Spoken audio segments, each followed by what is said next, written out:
প্রথম ছবি ইয়াহা থেকেই পরিচালক সুজিত সরকার মোটামুটি বুঝিয়ে দিয়েছিলেন আর 5টা ছবির মতো তাঁর ছবির গল্প এগোবে না, বরং তাঁর ছবির গল্প মানেই মূল দুটো চরিত্র, একটা সমস্যা আর সমাধানের অঙ্ক কষা। মনে করে দেখুন, সুজিতের পিকু, অক্টোবর সব ছবিতেই চরিত্রের ঘন ঘটা নেই, বরং মাত্র দুজন অভিনেতা অভিনেত্রী, তাঁদের দুজনের মধ্যে বন্ধন আর টানাপোড়েন। পিকুতে অমিতাভ দীপিকা এবং অক্টোবরে বরুণ ধাওয়ান এবং বনিতা সান্ধু, এই দুই চরিত্রেই দুটোকে বাঁধা হয়েছে গল্প। আশা, মৃত্যু, শোক এবং তা নিয়েই উদযাপনের অঙ্ক মেনে। অভিষেক বচ্চন অভিনীত সদ্য মুক্তি পাওয়া আই ওয়ান্ট টু টক ছবির ক্ষেত্রেও সুজিত এই ফর্মুলাই মানলেন। শুধু গল্প বলার ক্ষেত্রে সুজিত এবার বেশি ফোকাসে আনলেন বিষণ্ণতা ও একাকিত্বকে। এই ছবির গল্প আসলে বাবা মেয়েকে কেন্দ্র করে ঘুরতে থাকে, আর সঙ্গে অনুঘটক হিসেবে থাকে ক্যান্সার। ছবিতে অভিষেক অভিনীত চরিত্র অর্জুন হঠাৎ জানতে পারে সে ক্যান্সারে আক্রান্ত।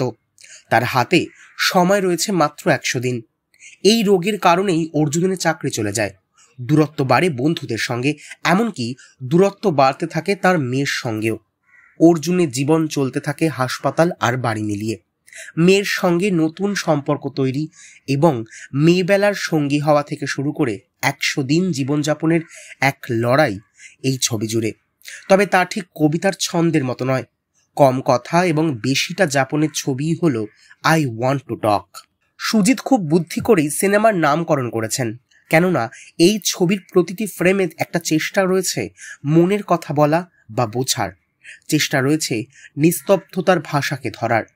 তাই হয়তো অভিষেকের চরিত্রের সংলাপ বড্ড কম, বেশিরভাগটাই অভিব্যক্তি। টানাপোড়েন, একাকিত্ব বোঝাতেই হয়তো এই ছবিতে আবহ সঙ্গীত প্রায় নেই, বরং বাস্তব শব্দকেই ব্যাকগ্রাউন্ড হিসেবে ধরেছেন সুজিত, যার মধ্যে সবচেয়ে বেশি দাগ কাটে শহরের ক্যাকাফোনি। সুজিতের আই ওয়ান্ট টু টক একেবারে অভিষেক বচ্চনের ছবি। অভিষেক ফের প্রমাণ করলেন তার অভিনয় ধার কতটা।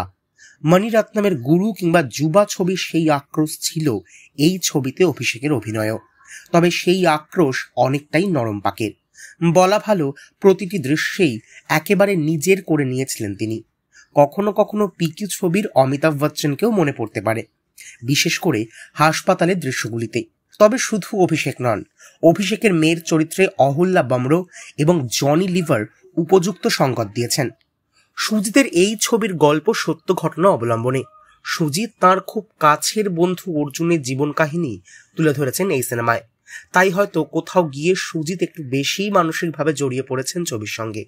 সেই কারণেই প্রতিটি ফ্রেমই খুব যত্নের, বলা ভালো অনুভূতিতে ভরা। শেষমেশ বলা যায়, আই ওয়ান্ট টু টক এমন এক ছবি যা শেষেও ছাপ রেখে যায়। বিষাদ ভরা হলেও আশা আকাঙ্ক্ষার উপর ভর করেই যে জীবনে বাঁচা যায় তা শেখায় এই সিনেমা।